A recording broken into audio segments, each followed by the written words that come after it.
Hello, everybody, and welcome back to the WTF1 podcast, Italian Grand Prix edition, Ferrari win edition. Ferrari pole. Oh, Ferrari pole, and the ratio for Leclerc getting pole and Verstappen winning is, Even stronger. really lovely. Anyway, so welcome everybody. We are, of course, joined by Team WTF1 live. So if you want to watch us live on a Monday, come join Team WTF1. And also, we need to mention that the WTF1 Clubhouse, nearly didn't manage to get that out my mouth, is launching again next year. Oh, yeah. WTF1.com/Clubhouse. If you want to come camp at the British Grand Prix, it was so good this year. I'm not saying that just because it was a WTF1 Clubhouse, probably quite biased, but also everyone loved it. So if you want to come camp at the British Grand Prix, check that out. Also, this podcast is once again sponsored by Elgato, our season-long partners, making us almost sound like professionals. You can decide whether we've actually made it or not. With all this amazing equipment, so big shout out to them. And look, this is full of shout outs, but this one I really do enjoy doing. And that's for those that have given us a 5-star review. So we've picked another one. If you want to be shouted out, whatever, on the podcast, then you need to leave us a 5-star review. So we've got one from Andy Kent 21 via Apple Podcasts from Great Britain. That's a lot of information you've left there, Tommy, for me. Thank you. Andy says, the best F1 podcast, better than Nico Rosberg's podcast, even though he beat 7-time world champion Lewis Hamilton in equal machinery. 5 stars would recommend. Thank you, Andy. Thank you. We've beaten other podcasts with equal machinery. So thank you. So technically we're better than Lewis Hamilton's non-existent podcast. That's Go true. us. Does that mean we are better? I think we are. Okay. All right. Well, thanks, Tommy, for that one. That's good. Right. Let's get into some 3-word race reviews. Actually, first, let's just announce who's here. Of course, if this is your first time listening to the podcast, where have you been? But the WTF1 founder, contractually still have to say this. I know. Haven't mentioned my, contractual obligations, but Tommy did actually send me a nasty message the other day. Don't you dare forget ever again. Blame with HR. Otherwise, the Leclerc onesie will never go on grace. And of course, Katie Fairman, the WTF1 editor, soon to be in all good bookstores. How are you, Katie? How's your tea? Lovely. Can't wait to get into this podcast. Cool. That was a hurry up if I've ever heard it. Right, so let's get into the 3-word race reviews then, shall we? The Racing Team. We miss Massey. Driver Bert. Super Sub Nick. J12 DNV. Correct decision made. And Michel van der Merge. No red flag. We miss Massey. I'm not sure. I think that might well have been slightly sarcastic, depending on, I suppose, it's very triggering. What fan base that's come from. Super Subnick, completely agree. Correct decision made. That's up for debate. And no red flag. So those two don't agree with each other. Right. Katie, hit us with your 3 words, please. I'm kicking it off today. If you guys will know that I love a good story, and this is certainly a happy one. So mine is what a debut, and that's for Nick de Vries, who found himself in the Williams this weekend. He was driving with Aston Martin for FP1 on Friday, and then got the call up on Saturday morning, 90 minutes before FP3, because poor Alex Albon was suffering with appendicitis. So I'm sure I speak on behalf of all of us when I say wishing him a speedy recovery. But yeah, got 25 minutes of running in FP3 and then beat Latifi in quali, which you could argue maybe is not a difficult thing to do, but he still did it. And it's still, a very cool achievement. And yeah, I just think he did such a solid job in the race too. Got 2 points on his F1 debut, can join a very cool list of people that have managed that. And I'm really happy to see Nick get this opportunity. I know lots of people have had doubts about him, talking about the fact that he's 27 years old. It makes him sound like a dinosaur in F1 terms, but his name's sort of been hovering around F1 seats for next year. But after the performance of this weekend, I think he's very much shown everybody that he deserves to be in F1 next year. Whether that's with Williams, whether Alpine swoop in and steal him, remains to be seen, but a great job from him this weekend. Absolutely. Nicely summed up. Nick de Vries, what a hero. You say it's not shouldn't be too hard to beat Latifi. But I mean, in the grand scheme of things, Latifi is supposed to be a professional racing driver who has spent the entire season in that Williams and knows where all the buttons are and has a seat molded to him. Bit similar to how George Russell went into the Mercedes in 2020 in Bahrain. He wasn't anywhere near suited or fitted for that car, and the same goes for Nick de Vries. But yeah, what a performance. It just shows and sort of backs up our statements on this podcast where we say that the Williams actually isn't that bad of a car and that you just need a driver to be able to extract the performance out of it, like we've seen with Albon a few times. But Nick de Vries, take a bow. Now, will it be beginner's luck? Will it be his only race? We don't know. We don't know what's going to happen because, as he said in the post-race interview, I think with Sky, he said there's more factors than just you drive really well and you get a seat, which basically alludes to money. So I'm not sure how much money he has waiting, but perhaps he'll attract a few more sponsors now that he's done that performance. So yeah, he can be incredibly proud of himself for what he achieved. It's no mean feat, just rocking up not only in qualifying but also in the race. I know he's done Formula 2, he's done Formula E, but Formula 1 is a different kettle of fish, and he held himself very, very well. He did. If I had to do a 3-word race review about this, I would say I was wrong, because in our podcast on, I want to say Thursday, was it, Katie, that we did?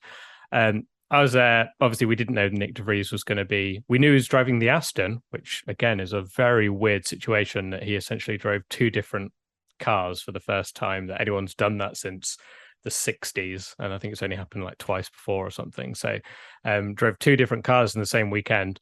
But I was there going, I don't really understand the hype too much in terms of that he's won Formula E, yes. He's done well in GP2, but I kind of felt like he'd maybe missed the boat a bit. 27 he was is champion, mate. Jeez. Yeah, that's what I mean. Done well. Come on, let's not, All right, he's the champion. Yeah, exactly. Not in his first year, but still. Not in his first year, yeah. But yeah, he's done well, and I thought he'd missed the boat potentially, because you don't see many people when they miss that chance to go in from GP2 or F2 and then go somewhere else, and then sometimes you almost doom your career when you go into sports cars and things like that, because people just kind of forget about you. But for whatever, so obviously, people highly rated him because all these teams have been putting him in for FP1, and essentially had one chance with a job interview, essentially being in the proper car for a race weekend, no time to prep, and regardless of what he did, where Latifi was, it's just a great performance. He got the maximum really you could expect. I know there was penalties, but started 8th on the grid, finished 9th. You look at the people that finished above him, not really much more he could do than that. It was brilliant. And to say that there was a few mistakes here and there because he didn't know buttons on the steering wheel and he could barely get out his car because he was in so much pain, which I'm not 100% sure if that was just due to the fact that his seat probably wasn't fitted properly, or he didn't have that whole, because he essentially was rushed in very last minute. Yeah, just he said a superb it wasn't drive. His neck or anything. His neck was fine. It was more his shoulders that he was saying that afterwards he was walking around feeling a bit like a monkey. He felt like his arms were really, really long compared to his body, kind of thing. So it's a bit of a weird situation. I wonder if it was the comfort of being in a car that, because I know they'll have done a seat fitting, but I imagine you do a lot more, like Matt mentioned about George Russell not being able to fit in the car, and he knew quite a lot ahead of time. So the car wasn't built for him. So yeah, it's just a brilliant performance, and fair play to him. Yeah, and I had a few messages going, well, you guys, you all said, no way Nick de Vries is getting a seat. And I stand by those comments, because when you just look at what, Tommy just said, for example, you go to sports car or whatever racing, or you go away from the Formula 1 traditional route after winning the F2 championship, you get forgotten about.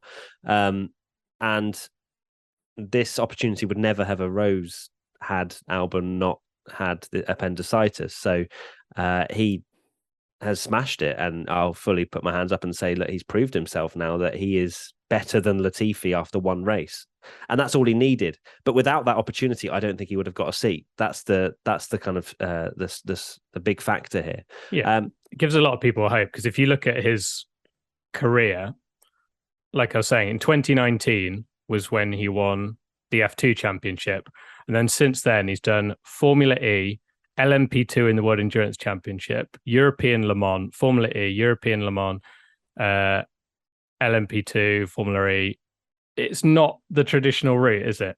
And you think it does feel like when drivers do that, we've not seen it. It's very, very, very, very rare that you get an opportunity after you've kind of gone, all right, Formula E and Le Mans time.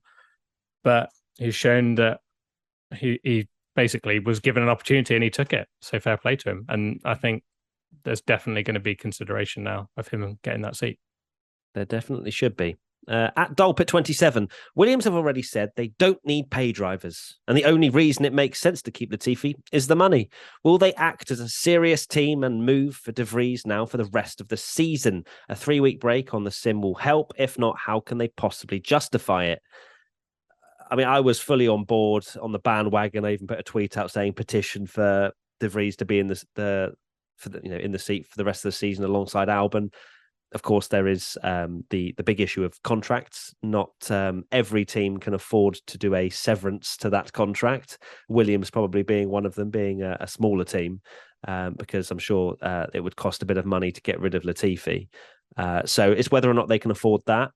They definitely should if they can. But how I see it is probably Latifi will see out the rest of the season, and then De Vries either stands in for Albon in Singapore if he's not healed, which, appendicitis, you don't really know. I mean, for a normal person, it wipes you out for a little while, but I guess getting back into a Formula One car, that's a different story, and you have to make sure you are fully patched up and ready to go. So it's a bit of a shame, really, for De Vries, I suppose, that it's a 3-week break and that Albon can probably get better and get back into it. Otherwise, De Vries could have shown maybe in a triple header, for example, what he's really made of. But alas, he still proved himself, and Williams can justify next season, absolutely, if they were being serious about being able to afford just good drivers rather than have to bring on pay ones. I agree. I think money is a big element to this. I didn't see this question when I made my Singapore predictions, so a little hint to what I've predicted there. But yeah, if I were Williams, I think it would be a good move also to see how Nick is for the rest of the season, to see how we'll get on for 2023. But yeah, Williams keeps saying they don't need paid drivers, so maybe it's time to sort of put their money where their mouth is. Because we know that F1 is a brutal sport, and if you're not performing, then it can be a case of you've had your chance and the next person is always there that can come in and replace you. But yeah, it remains to be seen, I guess, on how their lawyers are and all this kind of stuff in terms of breaking contracts. So we'll have to wait and see. But if I was Jos Capito and I had all this money, then I would do the switch. As much as we say about Latifi not being up to the standard that he should be, he's still at the end of the day a lovely chap. He loves Nutella. He does some nice. Sake. He does I'm so done. sector ones. I'm so done with this. Like, he's a lovely guy. He loves his Nutella. What's wrong? That's literally the first thing anyone. Formula One, Twitter like the when ruthless elite sport. Oh, he does love Nutella, though, doesn't he? He's finished 15th and been beaten by a stand-in driver that's not sat in his car properly, and everyone thought wasn't even that good. And he's been absolutely smashed by him. But he does love his Nutella, doesn't he? Yeah. So it deserves at least a 3-year contract extension for that. But no, I think, unfortunately for Latifi, the time is nearing an end in his F1 career. Yeah, there looked like a moment where you thought Latifi might somehow keep his seat for next year because there's no other options or sensible options. But this just proved that it's got to be done. And it's just not. There's nothing. I just can't see Latifi being there next year now. They've got to put De Vries in, or at least someone else other than Latifi, because you can't be being beaten by a standing driver that's not even ready. No. If we're to believe Marcus Ericsson's prediction, he'll end up there. So, and that's been fairly reliable so far. Yeah, it's another one that looking good for Ericsson. Yeah, unbelievable. I saw a funny tweet actually that was saying that Williams have said to Latifi, look, if you finish 20th in the Drivers' Championship, you're not going to be driving for us next year. And he's like, well, psych, I'm 21st, so I'll see you next year. That was brilliant. It's really good. Does love his Nutella though, doesn't he? I know, honestly. The way he spreads it, unbelievable. That could be... Team WTF1, Lucy. Manscaped product alert. You asked for it and they listened. Our friends at Manscaped just brought the Ultra Smooth package to Europe. Everyone knows by now that the Lawnmower 4.0 is the best electric shave for your balls. But if you're looking for a closer shave or prefer to go completely bare, then the Ultra Smooth package is the perfect set. All you have to do is go to manscaped.com for 20% off plus free shipping with the code WTF1. The Ultra Smooth package is a specialised groin shaving kit to help you buff, protect and smooth your most sensitive areas. I'm talking crop shaver razor, crop exfoliator and crop gel. The Manscaped Ultra Smooth package is a 3-step kit to make your package the perfect package. Exfoliate, gel and shave. But first, you'll want to grab your handy Lawnmower 4.0 and give your boys the classic trim to your liking to get the loose hairs out of the way, and then take out the Manscaped Ultra Smooth package to get that closer shave.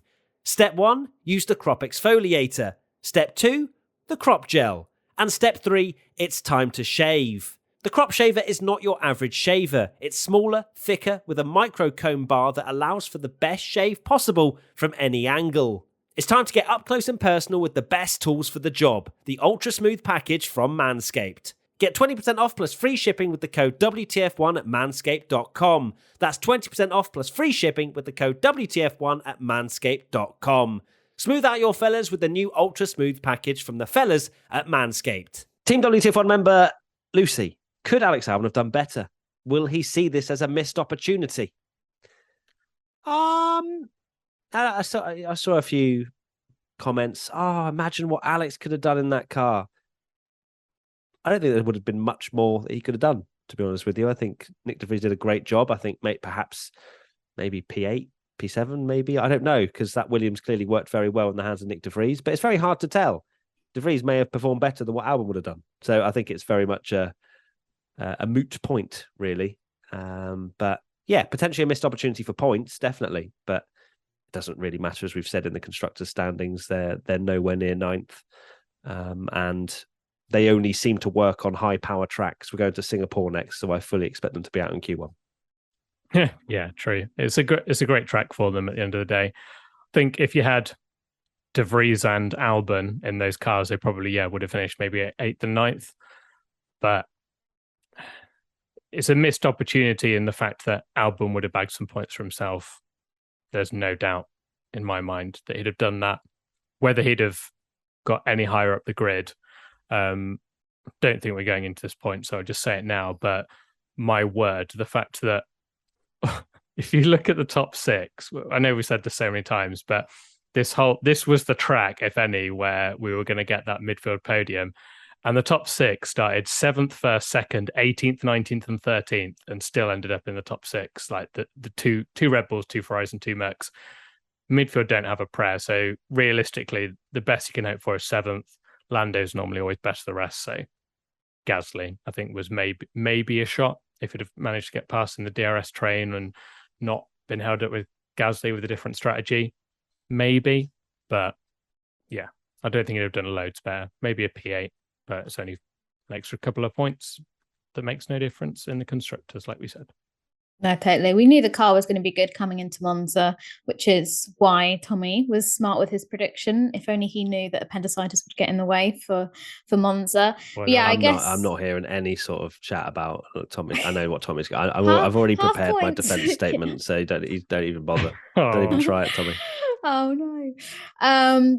But yeah, maybe Alex could have gone a position better, but we'll never know. I mean, there's so many variables that come with a Formula One Grand Prix. You know, Alex Albon is not going to drive in exactly the same way that Nick de Vries did. So it's quite difficult to make the comparison. They'll have the same machinery, but anything could have gone differently. So we'll never know. But yeah, in terms of a missed opportunity, I don't know if Alex will view it as that, because I would like to think that he probably view his health as more of a priority than scoring points. But I don't know. These are F1 drivers. These F1 drivers Yeah. are not quite normal, are they? So I think he'd maybe have not. raced if he could have done.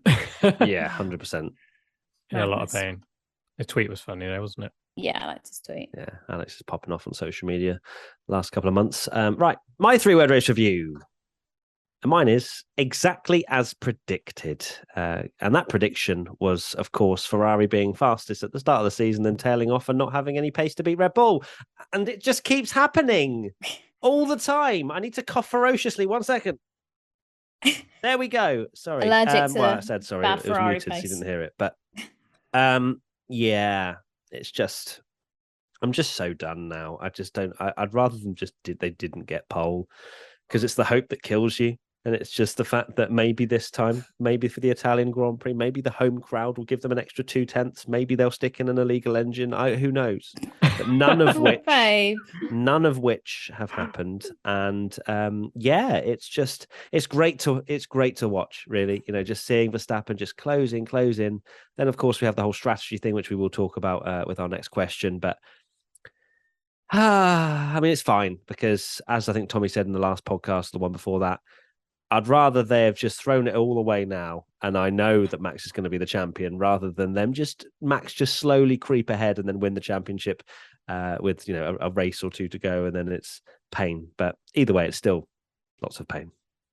Yeah, they didn't maximize that start of the season, did they? But it probably would have been, well, you would have a lot more happiness at the start of the season, but then the pain of essentially it being so close, and then it just looks like now Red Bull have, whether you say improved the car or tailored it more to Verstappen's liking. Now he's got the car that he's truly at one with, very at one with, based on the last 5 races.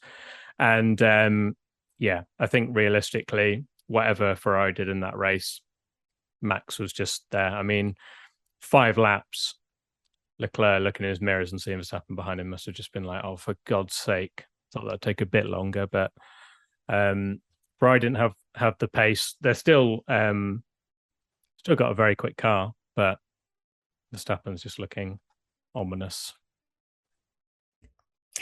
No, I think we knew Red Bull would be quick around here, Ferrari not so, and Max has shown how easy he makes overtaking look. So yeah, it's a tough pill to swallow, because we came from 2021 where we had such a crazy championship battle, one of the best Formula One seasons I think we'll ever see. And then coming into 2022, we had new regs, and Red Bull versus Ferrari looked spicy, and Mercedes were at the back, and that was something different. And we all started the season on such a high. But yeah, like you say, as the season sort of tailed off, it's just become clear that Max is just in another level, as is that Red Bull. You know, I think it's important to praise Max, but also to praise the job that Red Bull have done with that car. And yeah, at least, Matt, this way, you know, you can kind of gradually mentally prepare yourself for when Max wins that second championship. Oh no, yeah, there's been plenty of acceptance going on already. Yeah. So funny stat, funny, great, whatever, however, it depends where you're at. But if you're a Max Verstappen fan, it's a very cool stat that his last 5 starting positions have been 2nd, 10th, 14th, 1st and 7th, and he's won all of them. Like, that's just yeah, depression if you're a Ferrari fan. Tommy posting on what was it, Friday? Oh, this should be an easy Leclerc win on the WTF1 account. I absolutely despise you. I even tried with the Ferrari onesie and everything, but yeah, and Grace then had other ideas. Grace pooed through it before during the formation lap, wasn't it? Yeah. We need clarification now to do with this onesie, you know, malarkey. What happened after? It had to be taken off. So yeah. No, but was a Max one put on? No, it wasn't. No, just so he doesn't even need. Like, what happens here then? Well, technically, Verstappen's never not won when she's worn the Max onesie, but I guess the onesie power now hasn't worked every time based on different drivers. So basically, Verstappen just wins regardless. Yeah, that's true. But I also think that pooing probably negates any powers. I feel like that's a stronger power. In the sporting regulations, so there might be a chapter there to do with what happens there. That was so funny on Twitch when you were just like, leave her in it. At least till lap 3. Yeah, come on, at least for the first couple of laps, just so that Leclerc can lead.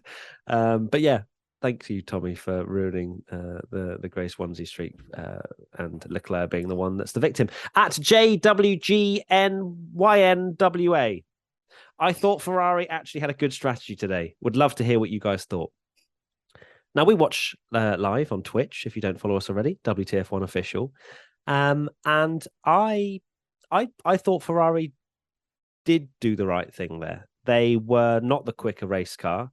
They were unlucky in the sense that the VSC ended halfway down the pit lane, essentially. So Leclerc didn't get the full benefit of pitting under the safety car. I think he maybe saved about 4 or 5 seconds, but you could look at maybe 7 or 8 if that VSC carries on. So they lost a little bit of time there, but I don't think it really mattered what strategy Ferrari did.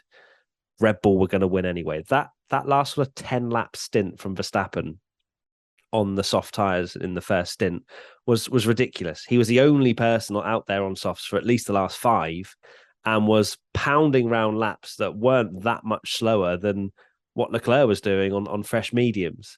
So Max played himself into a beautiful position by being able to extend that stint. You know, the Red Bull have been better with tyre wear anyway compared to Ferrari.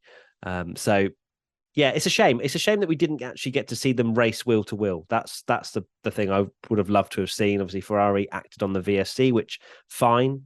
Maybe they could have put on hard tyres as a right. We're going to do a one stop from here, absolutely guaranteed. They probably still would have lost, but sticking on the mediums, then hoping.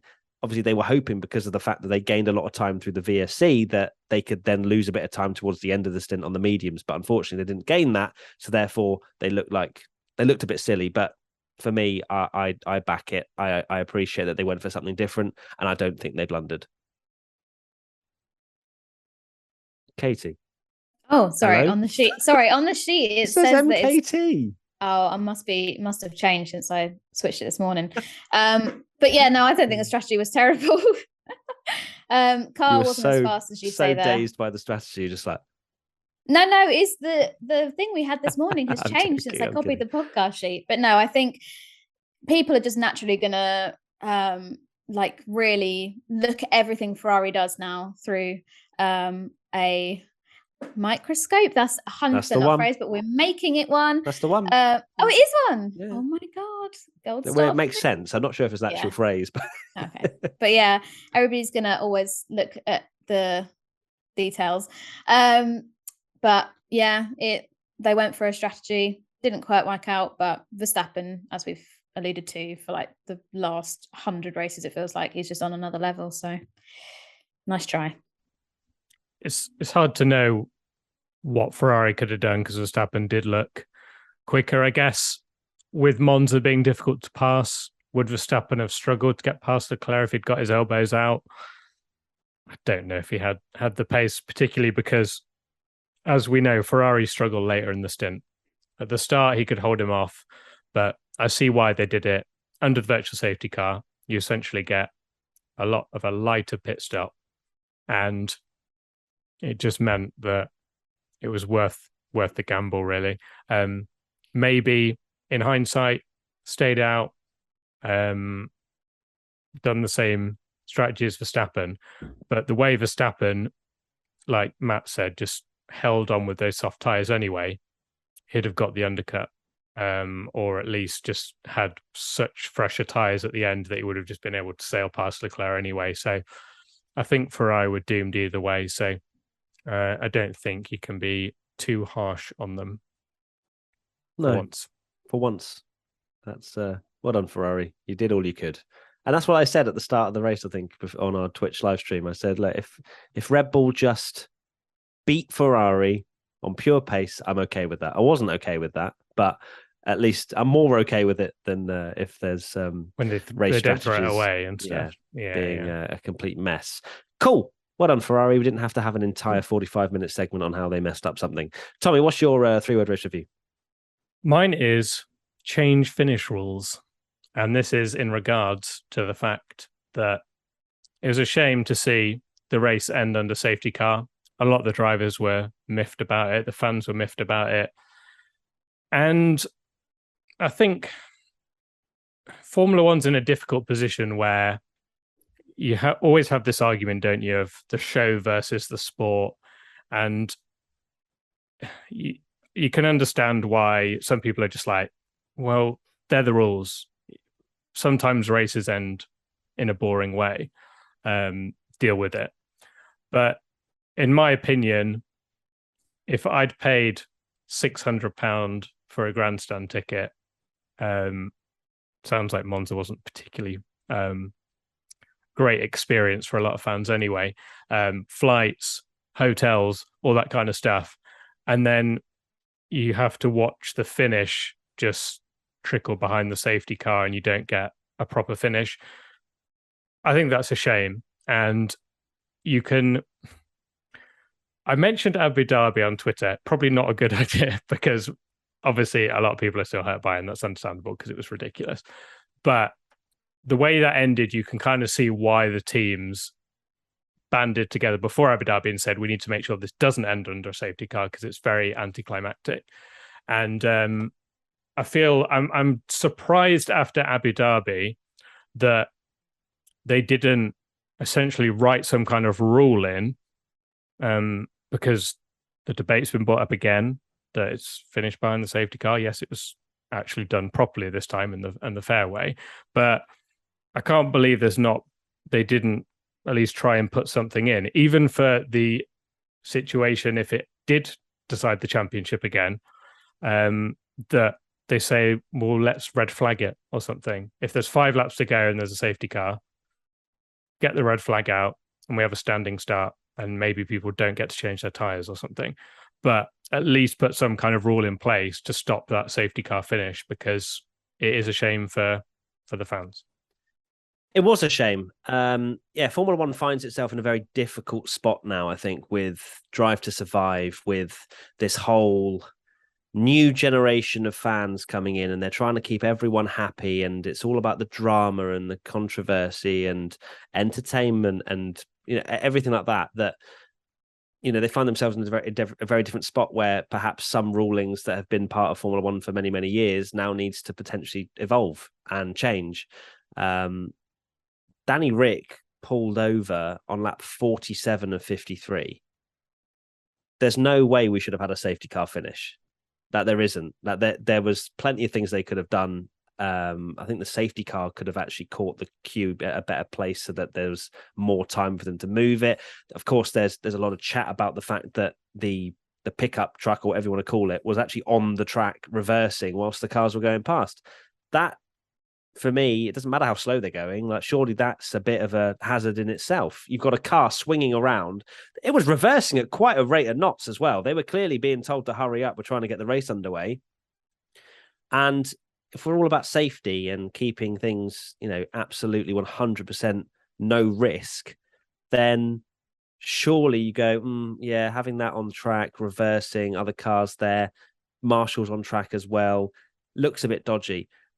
Baku, for example, of course, that was a different incident because there was a big crash and they had to throw the safety car and then eventually the red flag. But for me, I don't want to see safety car finishes not just purely because I'm a Leclerc fan. I'd love to have seen him having a go at Verstappen. He wouldn't have had a go anyway because he was on scrubbed softs compared to Verstappen's brand new. There was no chance that he was going to have an opportunity.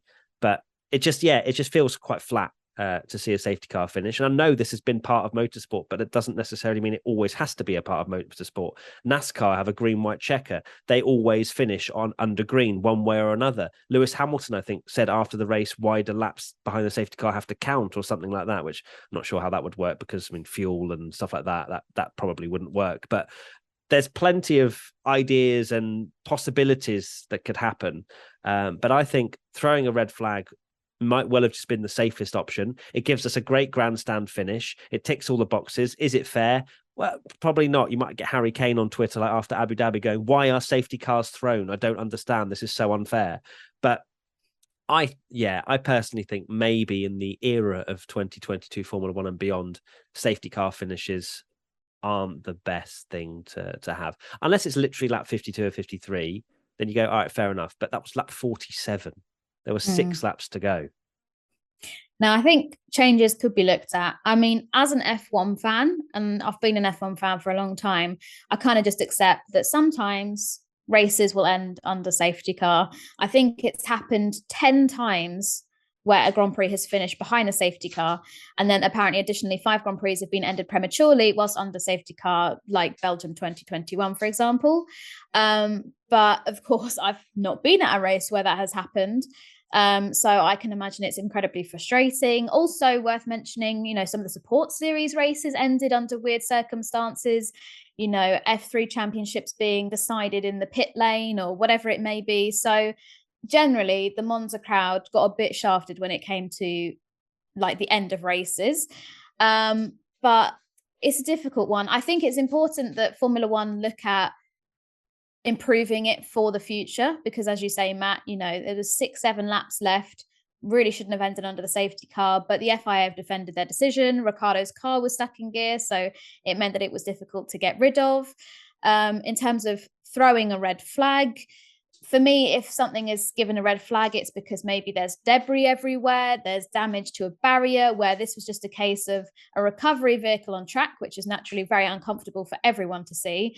But it was just one stationary car parked in an awkward place. But I don't know, I do see why people are annoyed at how it's ended. But it's just coming up with a fair solution. Because we could make up a rule like Formula E have, where you get additional laps if there's a safety car, but then that links back to, will fuel management be okay? Are we going to get then loads of cars running out of fuel by the end of the race?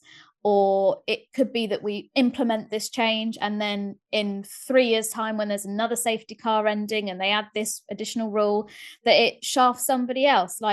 It's a bit of a tricky one, but I do think it's important that the FIA look into this.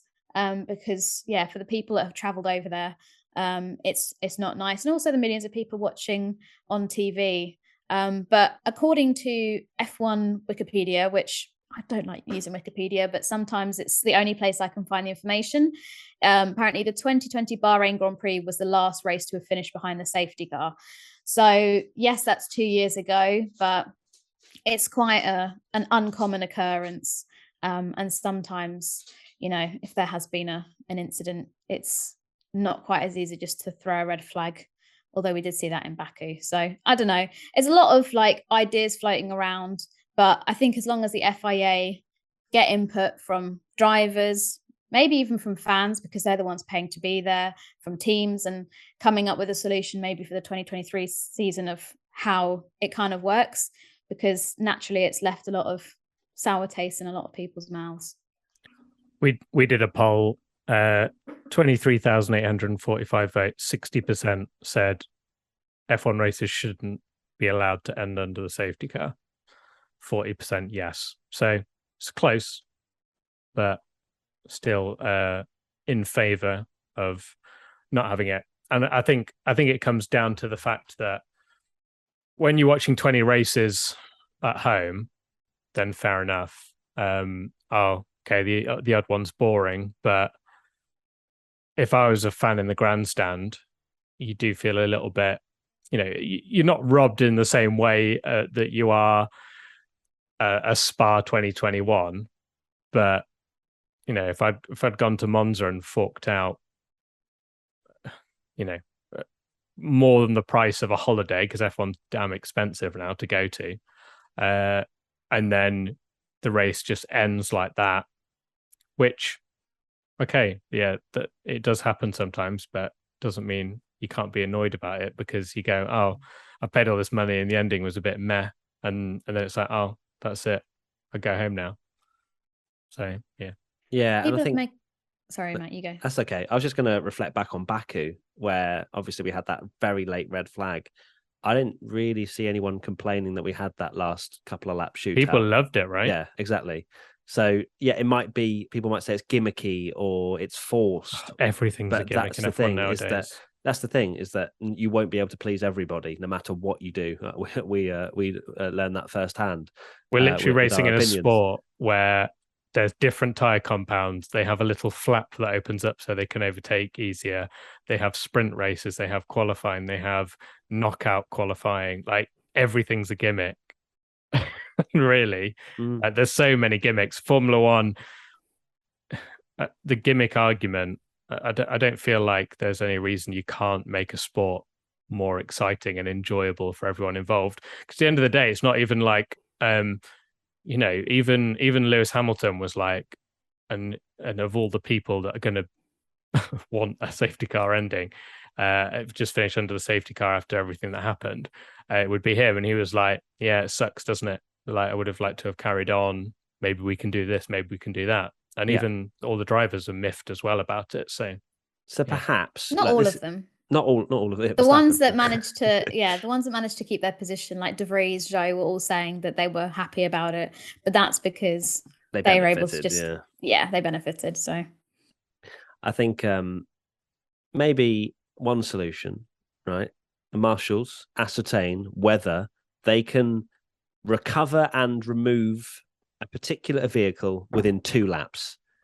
They have to judge that. If they can't, they get on the blower and go, all right, we can't move this in 2 laps. It's Red flag. and safety Boom. car. Yeah, exactly. Because they were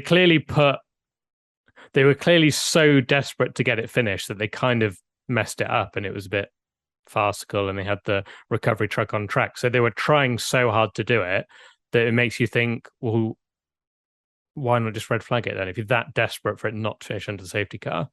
Yeah. Then and maybe write in the rules after Abu Dhabi and say, this is the solution. So it doesn't end under the safety car. No one likes race ending under safety car. So let's just put a red flag. And it's such a rare opportunity. It's such a rare thing in sport that, yes, ultimately people will benefit and some won't, but sometimes it goes in your favor, sometimes it doesn't. That's sport. And what if we threw? Go on. Sorry. We've all got ideas. We have. Look, I'm saying, okay, this 2-lap rule of like, we can't move the car, we'll throw a red flag. But then what about all the people that pitted under safety car for tyres? We then go to a red flag and then it's all free for all. People will still find a reason to complain about that. Like, there's always going to be a solution that is going to benefit someone and then also, hinder someone else. It's always going to happen. Yeah, definitely. I think because if we were to have this red flag rule, for example, as I say, like just a 2-lap whatever, that red flag then doesn't necessarily have to be a standing start. There could be a thing where you go, well, look, if we just have to pause the race for a second, we get the car out the way, we red flag it, we then get them behind the safety car again, and you have your 5 laps or whatever. And then maybe that's maybe that's a scenario where you try and make it as fair as possible. It's not going to be fair for everybody, but I think finishing under a safety car, six laps behind a safety car to then end the race is probably the least fair on the fans. And perhaps where some changes need to be made. Yeah, you can talk about Verstappen. It's not fair on him that he's lost his 17-second lead or whatever. But at the end of the day, that's motorsport, and there's so many different scenarios. Someone can crash and cause a safety car, and someone can pit for tires. Someone can do this, do that. There's so many options. Like, Formula One can never be fair. Otherwise, you just go, oh, well, this is the order, and you might as well just let them qualify with 1 lap and go, this guy's fastest, you've won, well done. Yeah, exactly. If there's no jeopardy of racing, then that's the way to make it totally fair, but boy, would it be boring.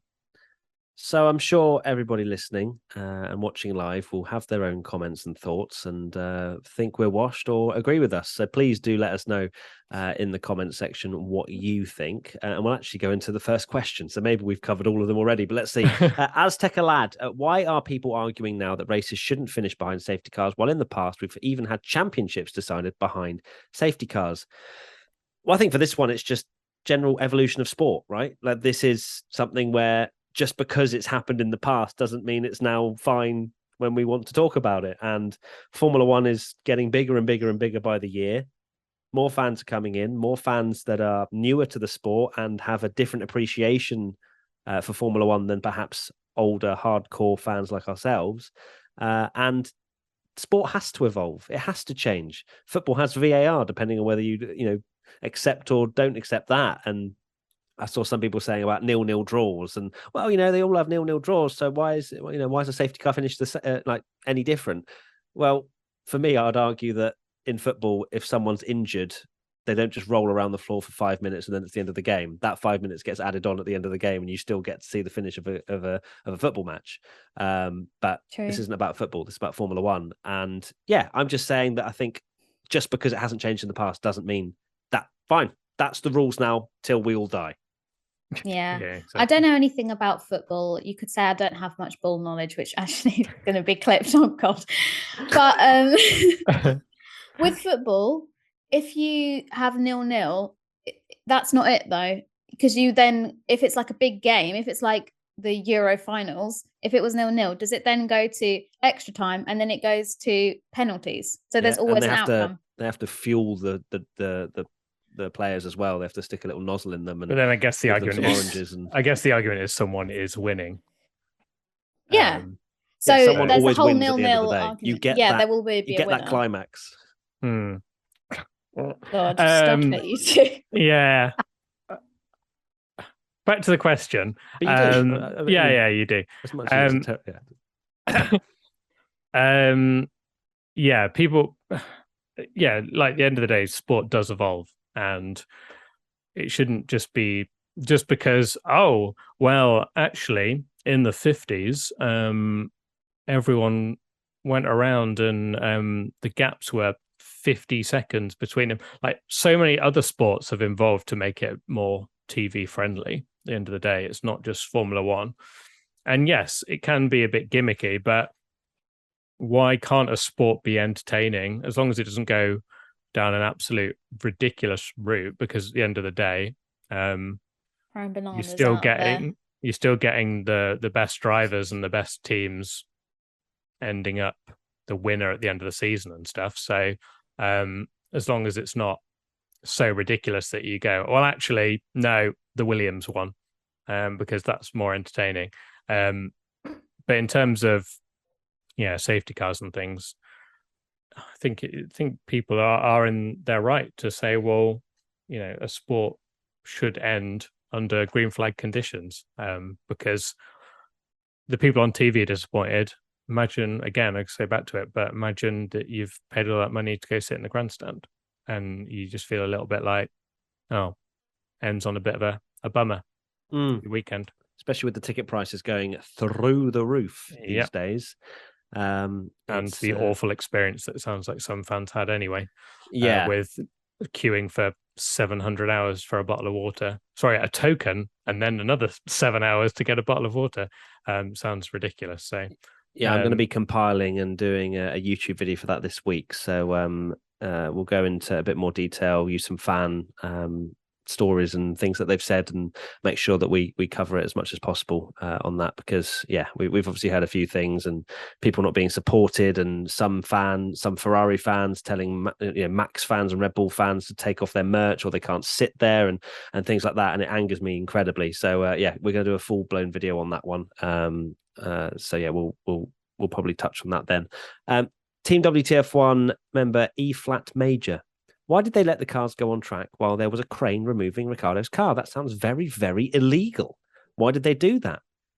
We'll try and get an answer, but the FIA are now in prison. It was actually illegal. It's done. It's over. No, I don't know. It's that's what I kind of mentioned before, right? It did feel a bit weird that the crane was on track, reversing, or the pickup truck, or whatever you want to call it.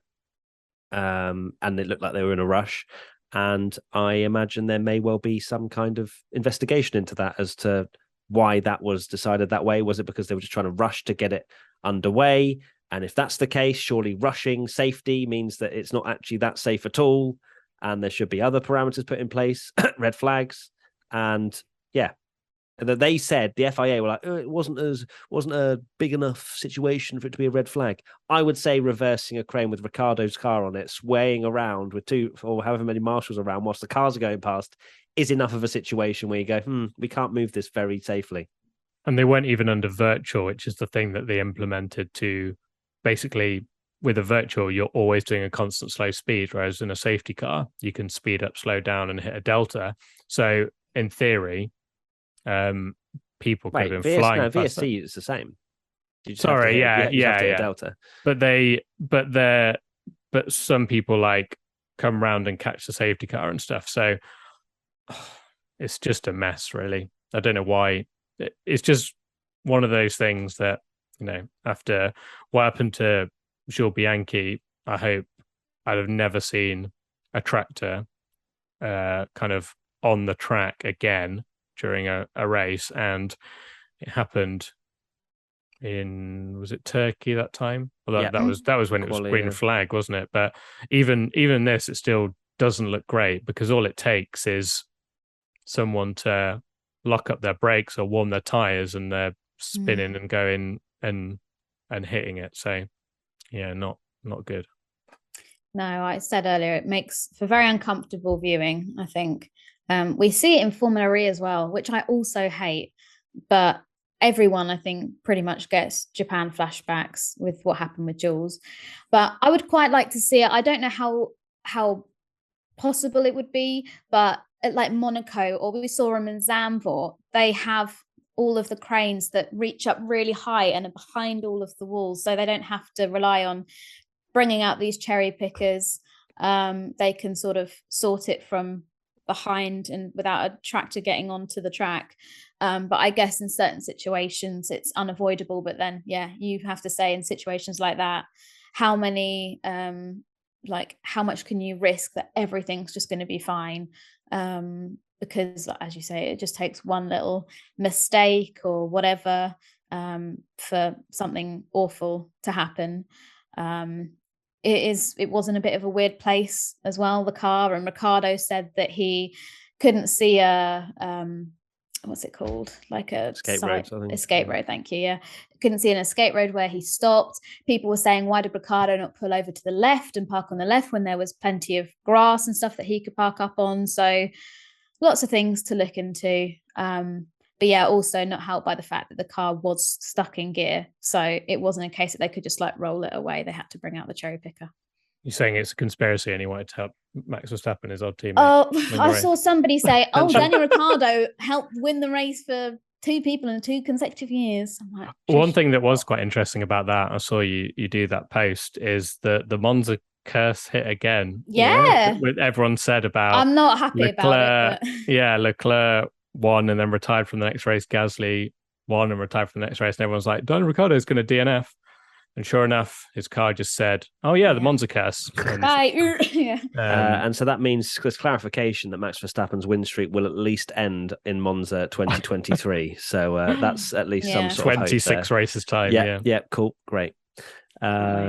Yes, so yeah, I guess to your point about the cranes and having better infrastructure, and that's just the point, right? These are old tracks that can't afford to have these things in place. Monaco's obviously very different, where they can't have probably the cherry pickers so much, and they have to have the cranes to just lift them off and whatnot. But yeah, it does pose the question, these older school, these old school tracks that we all love, the infrastructure, not just with cranes, but with everything else, with the security for fans, with Formula One is falling behind where it needs to be when it comes to a fan experience. There needs to be this investment to bring it up to speed. And it's going to cost a lot of money, and the tracks aren't willing to pay it until they're literally forced into paying doing a particular or following a particular set of rules. They won't do it. And to be honest, if there were a set of rules that bring every track up to speed in 2022 in terms of security, etc., I think a lot of them would just go bust and wouldn't be able to be in Formula One. So it's a very tricky situation for the likes of Monza, Spa, etc., to be in. One more thing on that. The sad thing as well is the fact that these old school circuits, they're losing money to host these races, and everyone wants them to be on the calendar. But at the end of the day, it fits fits F1. Sadly, it fits F1's agenda that when you see all these terrible things happening at Spa and Monza and all these old school tracks, that the FIA gives F1, gives them a chance to justify doing things like Miami and Vegas, where they can just say, well, we control everything. We're going to pump loads of money into it because we want to be here, rather than just going, right, Monza, put on a show. There's a lot more fans than there are than normal, 370,000 or whatever. Off you go. Good luck. Cheers. We're not going to give you any help at all. No, I think that's ridiculous. That's a very good point, actually. A financial package for all of identify the 5 key races that have to stay on the calendar because of its history and its legacy, and then take a lump sum and hand it out to each of the circuits. I think F1 do that. No, I know, because they're greedy people, and it really annoys me. But I'm glad you went with people there, Katie. I know. I nearly was like, I nearly said something else. But yeah, that's a very good point, actually, Tommy, that it fits with their agenda, that perhaps they're almost wanting them sabotaging their own. They can then sign different tracks. Wow, I really hope that's not the case, but I wouldn't put it past them. Team WTF1 member Mega versus Primus. Has the changes made in the FIA actually helped? In F3, there was a title decider that was decided in the pit lane with penalties. F2, they gave out incorrect penalties to VIPs. And in Formula 1, it took them too long to deploy the VSC and safety car. I think it pretty much shows that motorsport's very difficult to make sure it goes swimmingly and consistently.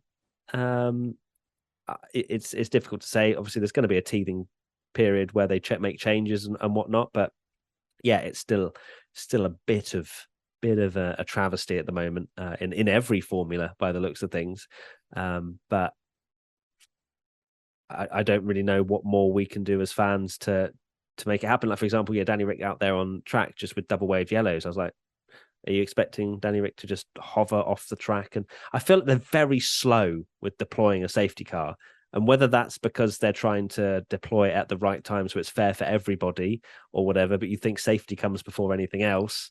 But then they'd argue that double waved yellows is part of safety. So there's plenty of inconsistencies going on with the FIA. I guess it's maybe not spoken about as much because we don't have a title decider on our hands that perhaps causes us to care so much about these point swings. But yeah, it's not great at the FIA. It's not been a good weekend for the FIA, in my opinion. I know that the races all happened, and well, I guess even that's questionable if they ended under safety car. But there's always going to be a lot of question marks, even over the whole getting a starting grid 3 hours after qualifying. That's absolutely ridiculous. Should not be happening. I refuse to believe that there's not things the FIA can do to help themselves in situations like that. We've spoken about having people, in their communications department in race control feeding information back, and with the flag system, like in F2, there was a nasty crash on the first lap on Saturday, I think it would have been, and you could see it happen in the background, and then it took what felt like a lifetime for it to be a yellow flag on the actual TV graphics. I know yellow flags were waved on track, and at the end of the day, as long as the flags are waved on the track and that's where the actual drivers are compared to us at home, then that's the most important thing. But it still does seem like there's periods of time in between, whether that's waiting 3 hours for a starting grid, whether that's waiting for graphics to be updated or a safety car deployed or whatever it may be, that the FIA have just got themselves into a bit of a pickle. Their reputation is already incredibly fragile at the moment after everything that happened with last year in Abu Dhabi and Michael Massey and all this kind of stuff, that the FIA needed to come into 2022 with, they had the 2 new race directors and they were making all of these changes to the sporting regulations and bringing all this kind of stuff in. But in my personal opinion, which shocked Katie with FIA slander, but they've just not delivered when I think they could have really used that as an opportunity to come back stronger. But it still feels a bit like they're running around like headless chickens. So, soz. Tommy, big thoughts on mute there. Really, thanks so much for that. Good banter. Sorry, I think you're right that they're kind of almost saved a little bit that we don't have a big title fight, because my word, these decisions, Leclerc and Verstappen separated by a point, and little things like the exact time the VSC comes out, the exact time the safety car doesn't come to an end and give Leclerc a chance to fight back, and all this kind of stuff would be so much more under fire than it is, because there's no title fight, so they're kind of getting away with it at the moment. So I've seen a lot of people say that, was Massey the problem? Was he the scapegoat? There's a lot of situations, isn't there, where he obviously screwed up massively, but it's a very difficult job, and they're not doing a lot better, not that much better, are they? No, they've certainly got an easier season to cover as well. Yeah, it's almost like practice for when they eventually get a title fight. FA14 GOAT comes in with, why is Monza not getting the same hate as other tracks when it comes to boring races? I love the track and Tifosi, but it is almost as boring as Zandvoort, Catalonia, Paul Ricard, and Monaco. It's funny, really. We had two pretty big stinkers at Spa and Monza, and they're the two most loved tracks from fans, and clearly it holds a very dear place in a lot of our hearts. And it is mad that they kind of almost get a free pass for boring. We're like, boring race. All right, see you next year for another probably boring race, because DRS trains and they can't really pass because of their skinny wings, and they're all going very fast. And you've got a Danny Rick train, and Danny Rick can never be passed at Monza. Apparently, that's just a thing now that happens unless his car breaks down. It's just because it's a very good track, and I do genuinely really like seeing them going around it. Very similar to Spa in some ways, but yeah, I think it's very exciting because of that thought. Oh, maybe we'll get a safety car, maybe we'll get a red flag, and we'll even just having that lap 1 down towards turns 1 and 2. That's got some serious jeopardy there anyway because of how tight it is, and you just know the race can change at any point. So Monza's just a great track, and let's just say it's a boring race and move on. No, it doesn't need to be taken off the calendar. The thing is, the last 2 races there before this one, essentially the fact that they were boring and you can't overtake meant that we got 2 insane winners, and everyone absolutely loved it, because at the end of the day, the Gasly win was actually a really boring race. If you look on the if you actually replace Gasly with a Hamilton or Verstappen, it's the most boring, like lights to flag win when no one can pass. But because Sainz was on Gasly's tail a little bit towards the end. Yeah, but it's the fact that it was basically a race where no one could pass, and then equally the same with the Daniel Ricciardo one. They weren't interesting races. It was just exciting because finally, and at the end of the day, like Formula One has just become so impossible for midfield teams to have any hope that it just meant that it was exciting just to see someone else at the front for a change. So that's why it was good. And yeah, it's going to be one of those races where you will rely on a bit of rain or something to happen, but some races are bad, some races are good, and it can change quite dramatically even from track to track. I just reminded me of that meme, like maybe sometimes good, maybe good, sometimes maybe yeah. No, I think Monza for lots of people in 2020 and 2021 were some of the best races because we got those crazy winners or random podium finishes and things like that. So it can deliver a shock result, and we've seen that over the last few years.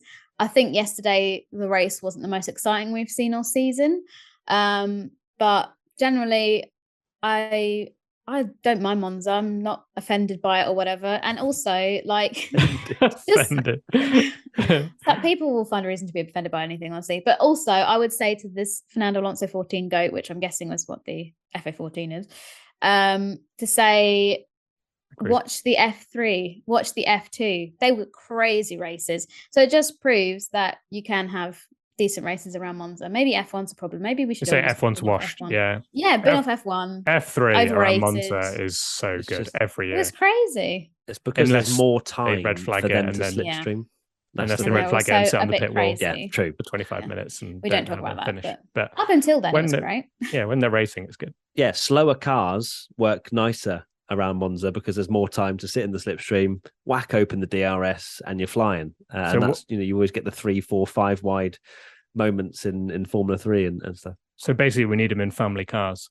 and we'll know that the are speed. 75 We'll know seconds the a lap speed slower. of them because And I loved the memes that changed that to Latifi. It's okay to Does- say. But don't Then. I thought forget, she was he going he eats loves his Nutella. Nutella though.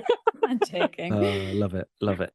Next question. Isolation Gamer 1. Can we safely say that McLaren is now equal to blame for Ricciardo's poor performances? It seems every time he's ahead of Norris, the team put him on a strategy that is aimed to have him finish behind Lando. No, we cannot blame McLaren for the same amount as what Ricciardo has done for his performances. No way. Like Ricciardo, the only reason he was put in that situation is because he was slow and he was holding up a huge amount of cars, and McLaren have gone, okay, we can overcut with Norris with better pace. He can hold them all up, and then Norris can, ride off into the sunset. I can completely understand why McLaren did that. It's not like I can't imagine Ricciardo had a huge amount more pace available to him because there was a massive train behind him for the entire race, pretty much, until he conked out. So I'm not going to blame McLaren for the strategy they did with Ricciardo. It makes perfect sense. Norris couldn't get through the train as easy after his terrible start. And they tried to utilize the situation at Monza where overtaking is very difficult to benefit, hopefully, both of the drivers. Obviously, Ricciardo would have finished behind Norris, but still benefit as a team. So no, I don't think McLaren can be blamed for anything at Monza. Yeah, maybe not in Monza, but I definitely think there have been a few suspicious pit calls or whatever over the year, or incidents where he's been given an upgrade and it doesn't work and all this kind of stuff. So I'm not saying that that's solely to blame for him, falling off, if you want to call it that, this year. But I think it's important to highlight that McLaren haven't been 100% perfect with what they've been telling him to do, or their suggestions and things like that. But with this race, as a Danny Rick fan, I'm just going to pretend like he did that the race finished after lap 1 and we got a Danny Rick podium. So I'm happy to see him up in the top 3. That's going to go in the Louvre. Oh, wow. That's more deluded than my Ferrari Leclerc fandom this year, isn't it? Jeez. You got to do what you got to do, Yeah, that's sad that it's got to that point, isn't it? know. Where, he was P3 for a little bit. Got a better start than Norris, though. Take the little wins, The small victories. Yeah, it's a situation where, at the end of the day, it's a vicious cycle of Daniel Ricciardo doesn't perform. So why would McLaren go out of their way to, if they're going to do the better strategy, they're going to put their eggs in Norris's basket, aren't they, and do the best for him. And like Matt said, essentially Daniel Ricciardo was holding up everyone, which, by the way, he could not pick a more comedy helmet to be holding everyone up, that he'd just come down the main straight and you could see his face on top. It's great that the halo's there, but if it wasn't, that would have looked even more hilarious. Yeah. You could see his face on the top of his helmet as he was just blocking pretty much the entire field. So yeah, I mean, his slow pace helped his teammate, and even with Lando's botched start and botched pit stop, McLaren aren't having a great time at the moment, are they? But he still managed to get ahead of Ricciardo eventually, thanks to a bit of team orders. But you can't blame McLaren for not going out of their way for a driver that's not delivering. Sassy. Pain. Love it. Right. Tommy, do you have a jingle? I do have a jingle. Good. It's from Get it playing. Jack Boosted. Hi guys, I'm a guitarist working in several live bands, including a wedding event band, ABBA tribute, Status Quo tribute. I always listen to your podcast while driving, as I sometimes have up to 3 or 4 hour drives to gigs. Hope you enjoy this. Simple but effective. Keep up the awesome work, Jack. Here we go then.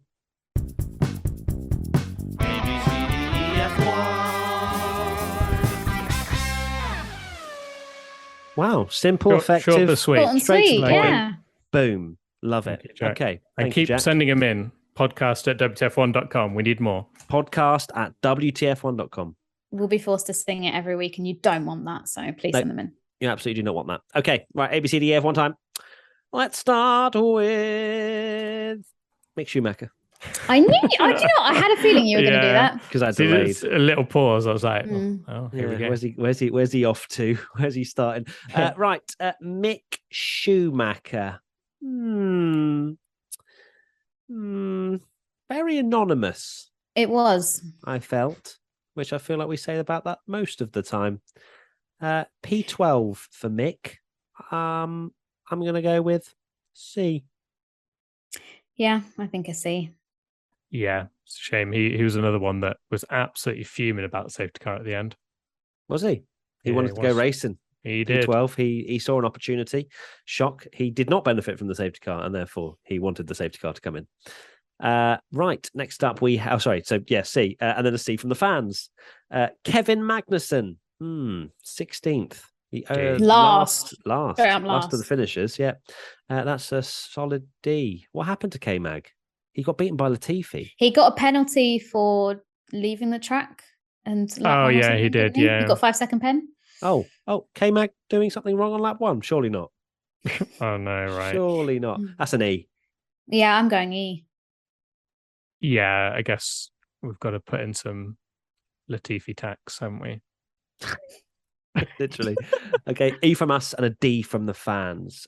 Next up, Zhou Guan Yu, P10, 1 point, B. B. Lovely. B from us and a B from the fans. Valtteri Bottas, 13th. Started last with his penalty, but made a mistake, turn 1. He did, yeah. C. D. No, he's better than that. D. He's getting beaten by his rookie teammate. Come on.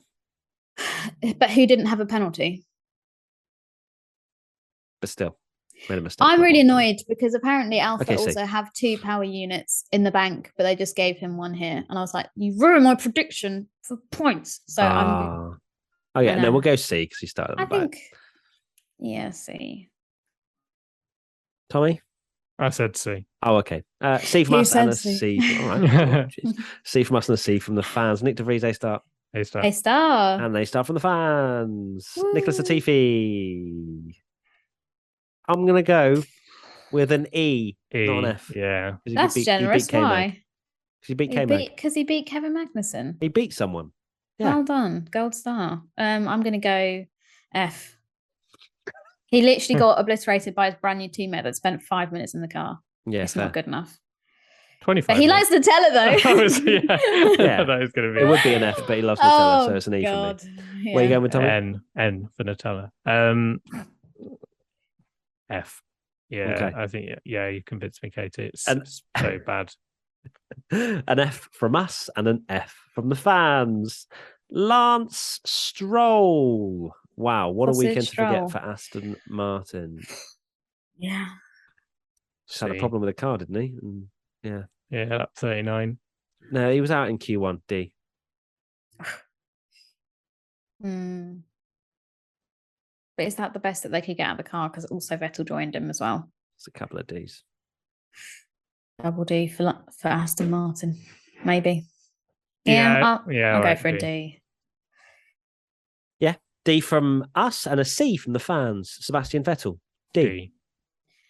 And somebody, I tweeted it on the WTF1 account. That was Seb's last ever European race. Like, that's so sad. I said that in the Twitch that you're going to be like, this is the last time Seb will be doing lap 7 of Singapore. Oh God, that's so predictable. True. It's the last time Seb will walk down the pit lane. I am going to be a mess in Abu Dhabi. I'm telling you now. Finished. You will. D from us. Ricciardo going as well. I know. Thanks. D from us and a C from the fans. Yuki Tsunoda, 14th. He started back. C. He's dead last. Yeah, C. C, yeah. Okay, C from us and a C from the fans. Pierre Gasly. P8. That's a nice result. A. Yeah. That AlphaTauri has been dreadful. I think he's done a great job. Yeah. True. Like, he's not beating the top 6. I'm looking at where he could have finished, and realistically only finished behind Norris, so it's a yeah, maybe B. This is a tricky No, one. it's still a B. Wow. I'm going A. Katie, you have the deciding decision. I'll go A because I like being generous. I can't wait to reflect on these grades and Tommy will be like, you're so nice to them. Okay, A from us and a B from the fans. Esteban Ocon, 11th. What happened to Alpine this weekend? I know, so disappointing. Dreadful. I'm so annoyed.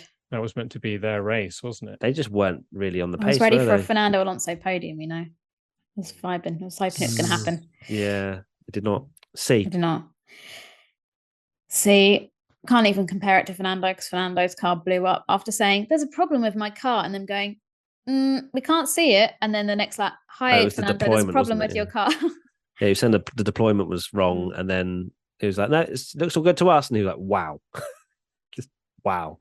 Are we going with C for Ocon then? Or? Yeah. Just. Katie? Borderline D. Let's see, I think. Oh, yeah, I'll go for a C because I know he can do better than that. No, you know what? Maybe, he should be passing like Nick De Vries and stuff at the start of the race in a Williams. And I know he's in a DRS train, but he also was so much slower than Alonso in qualifying now. Think about it. Yeah, it's a D. Okay, D. You persuaded me. Grumpy Tommy coming out, popping off. Twitch Tommy on YouTube. Right. Cool. So we give Ocon a D and the fans gave him a C. Fernando Alonso was running in the points, wasn't he, until his car blew up? C. C from us and a C from the fans. Daniel Ricciardo. A star. I'm going to go with a B. C. Oh, what? I'll go for a B. Cool. There you go. I don't know why I said it quite like that. A bit more. Got a cool racing helmet. Racing in Monza. Oh my God. Italian. Latifi's got Nutella. Ricciardo's got a good helmet. Pardon? God's sake, I tried to not bring that up, but you did it. I know. I'm going to go with a B. Danny Rick. Yeah, B. That's C for me. But well done, Danny Rick. Okay, cool. B from us and a C. B from the fans. So the fans gave him a B as well. Lando Norris. B. Yeah. No, he made a mistake. He did make a mistake. Yeah, it's the mistake at the start, which stop was slow. Yeah. Is it an A? He had good pace, but he screwed up a good chance. It's going to be A. Especially if you've given Danny Rick a B, so I think you've forced us into an A. Thank you. Well done. Yeah. Normally Lando's higher up as well if there's like a fallout or like somebody doesn't finish in the like a Red Bull or a Ferrari or whatever. So I feel like that was probably the best he could do. Yeah, and Andy had a lot of mistakes as well, so he could have even maybe beaten Perez if he hadn't had those mistakes. Yeah. Okay, no, C for Ricciardo, B for Norris. That's what I'd have gone for. I'm sticking with mine. Okay, all right. So now our official grades are C for Ricciardo and a B from the fans and a B for Norris. Yeah? And a B from the fans for Norris. Hopefully that wasn't too confusing. Carlos Sainz from the back of the grid to P4, it's an A. I want to give him an A star. By an A star, yeah. He was so quick at the start. It was awesome to watch. I mean, his new power unit was doing some absolute numbers. Yeah, I know he was passing essentially F2 cars compared to what the top guys are, because the gap between Ferrari and Red Bull based on everyone else was insane. Yeah. But it was a joy to watch. So a joy to watch. It was a joy to watch. On the podium it's an A star. I think fourth is an A. That's Oscar snoring if you can hear noises in the background. A. Can't, no. Piastri. Katie's got Piastri. He's just snapping on the floor in my house. Waiting for that McLaren drive. What's your grade, Katie? A star.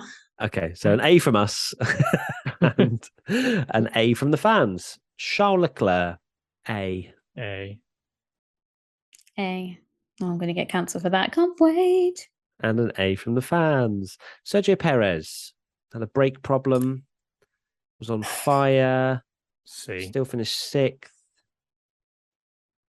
C. Definitely C. Yeah, C. I worry. Sorry, go on. No, I was just about to announce and go on to the next one. What were you going to say? I worry that Perez is kind of slipping to Albon and Gasly territory now, but flattered by the fact that the Red Bull's now the best car on the grid. Well, flattered by the fact he had a good start to the season, you mean, as well? Yeah, and the fact that essentially he's finished 6th. I know he started at the back, but he started ahead of Hamilton and Sainz and somehow made no places up at the start. And he pit really early, didn't he? Yeah, he pit. I feel like there was definitely a problem with the car. You say as well, he started at the back. He started 13th. But I mean, he was. But when you compare that to what Sainz managed, like 10 laps, and Sainz was like 7th or something. But when you compare what Sainz managed to do in arguably not the quickest car, because the quickest car was the Red Bull, going from the back to 4th, and then Perez, who is in the quickest car, went from 13th to 6th. I know he had the issue with his brakes and stuff, but I just feel. Did he say anything after the race? Did we see anything about that? Because obviously his brakes were on overheating fire, problem. So I can't imagine that would have helped his pace in very hard braking zones in Monza. But okay, C anyway. Yeah, I'll stick with my C. Yeah, it's a C. Okay, C from us. That's going to go down well. And a B from the fans. Max Verstappen, A star. Yeah. Well, okay, seems fed up with those. And an A star from the fans. George Russell, A. Yeah. He kind of just had his own little race. Like, he wasn't really close to Max and Charles. Yeah, he wasn't really close his to the guys defending behind. was It's close to an A star, but the I guy don't think it's quite. in defending Verstappen was just like he knew that he wasn't in that race with Verstappen, didn't he? And just let him go. Yeah. I think it's close to an A star, but we'll go with an A. It's a solid A. Well done, Russell. And an A from the fans. Lewis Hamilton finished P5. He had quite a slow start to getting through the field, and then I'm so confused by Hamilton's race because I was like, why isn't he getting through the field like Sainz? And then all of a sudden, he's 5th ahead of. Because he went over the chicane, didn't he, on lap 1, which halted any progress at the start. He was right at the back. I can't not give him an A star because I gave Carlos Sainz an A star, so I have to give him an A star. I think it was still a decent run up, but Hamilton likes those. Well, probably doesn't like starting at the back, but keeps it interesting going from last to 5th. It's an A from me. What did you give Tommy? A, yeah. A from us and an A from the fans. Right, Monza predictions. This has gone well. Ferrari undoubtedly have an F up. I believe Sainz had to start from the back of the field and therefore had to change an engine. Therefore, that's an F up. The yellow overalls weren't that nice, so the actually yellow really clashed with the shell. To be fair, they had red. Some of the Ferrari team were in red. I didn't understand. I was like, what's going on? Only the special people got the yellow. Yeah, literally. So that's a point. Thanks. No. What? Okay, no points. And then Mercedes do not finish in the top 4 in qualifying before penalties are applied. Nice try. Okay, I mean, so I can't do much more. We're all washed. I said a new podium finish of the season. I can't even finish a sentence because I'm so upset with my predictions. And Bottas back in the points. 0. Tommy. Mine get even worse. Alonso, top 5 in quali. Didn't even manage that with all. I couldn't even argue with all the penalties because he was 6th. And then Albon in the points. Didn't even race. Albon's car got in the points. For God's sake. 0 for everybody. Lovely. Fans. Heno CNS, at least 3 engine penalties. Yeah. Bernard Spiteri, Ferrari 1-2, obviously. Nope. And Thomas Bunink, no points for AlphaTauri. No. So that's 1 point for the fans. Singapore predictions. Williams out in Q1. And this is mine, obviously. And there will be a line of commentary about how cool it is to see the driver's eyes. Something. I thought you meant driver's eye, like the camera. No, so the bog standard camera looking back at them, and you can see them all going around the track like this, and they go, "Wow, isn't that lovely to see their eyes?" Very cool. Listen out, it might happen at in FP2 at 47 minutes in. So yeah, keep track of that one. I've gone for at least 3 special shiny race helmets, which I don't think is a bad prediction. Being in Singapore, everybody loves to have a little bit of sparkle under the lights. Yeah, they do. And then I've said De Vries replaces Latifi if Albon is well enough to come back. But Nah, okay. what's this bracket stuff? Well, if Albon can't come back and he can't have De Vries in both seats, you're doing. All right, yeah, true. Technically, so basically, you're saying De Vries replaces Latifi, like yeah, that's fine for Singapore. Okay, which isn't going to happen, but it's cool. Norris win. I put Formula B maybe 1.5, but Norris wins Formula 1.5. So basically, he's 7th or depending on where everyone. Okay, is. so does that mean he doesn't beat any of the Mercedes, Red Bulls, or Ferrari? Because if he beats a Red Bull, does that? No, he'd still technically win. Okay, that series. interesting. Yeah. All right. And Vettel makes Q3. Give you 0 points now then. And fans, L or I clugged. Ferrari have great pace, but Charles will bin it or the engine will lose power. Brilliant. Thanks so much. Polkiu 4863, podium outside of the top 3 teams. Please. And Remy MVP, no Red Bull on the podium, please. I think maybe if that happens, maybe we then get a podium outside of the top 3 teams. I'd take all of them. Wow. And that's from a Verstappen fan. You can clearly fun. see. Championship back on, maybe, if there's no Red Bull on the podium. Right. What a great podcast. Really, I really wanted to have my smug face on for this podcast so that I could just bask in the glory of the feelings that I had after Australia. But unfortunately, it's not really a long happened. time ago now, doesn't it? I cannot believe Verstappen's had 11 wins this season and may well break the record for the most wins in the season, which, he is. It's the thing, when he doesn't have any competition in terms of a car similarly paced, he just wins everything because he's too consistent. At what point do we put him in the greatest of all time debate? Well, he's going to, if he wins the next race that he wins, which will probably be in Singapore, he'll equal Alonso. That's the hell? Mad, isn't it? What the hell? And wins. And we'll have titles. Oh, and titles as well. Basically, yeah. How many wins does Alonso have?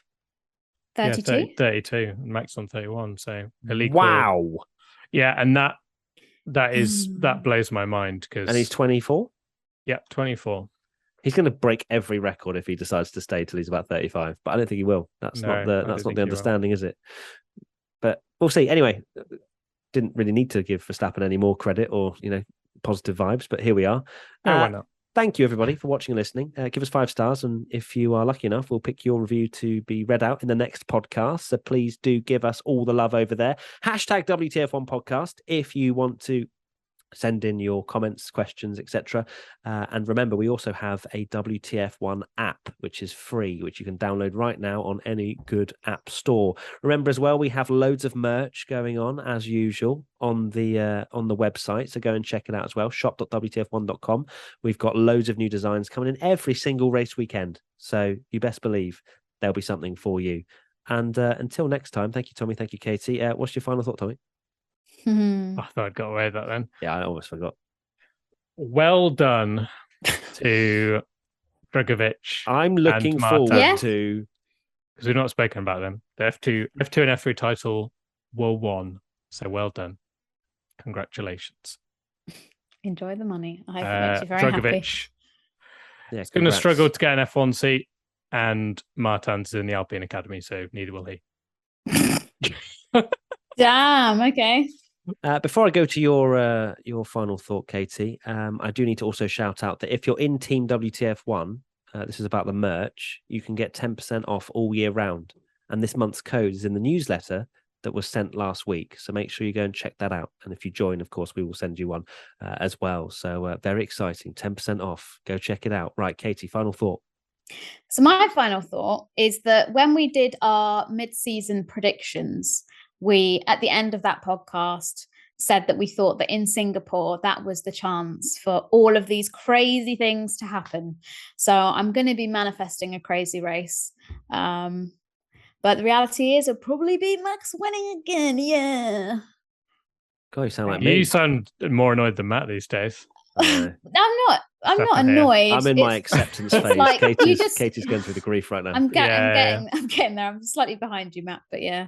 I think we need to watch your decline over between now and the end of the season I think because you're going through your grief period of realizing that Vettel's not going to come back again and Daniel Ricciardo's definitely washed Yeah, as well. maybe I'm just taking So it you're out on going to go everything through else. you're going to go through that phase. So if you need any help or advice, I can let you know, because I started to go through that after Australia for Leclerc's championship title. So thank you everybody for watching and listening. As always, we'll see you in 3 weeks' time for the next post-race, which is a long time. So enjoy the time off. We certainly will. But we'll be here with loads of content as always. We'll be live on Twitch. Go follow us, WTF1 Official. And that's probably enough call to actions for now. So thank you, everybody, for being wonderful. And we'll see you next time. Bye.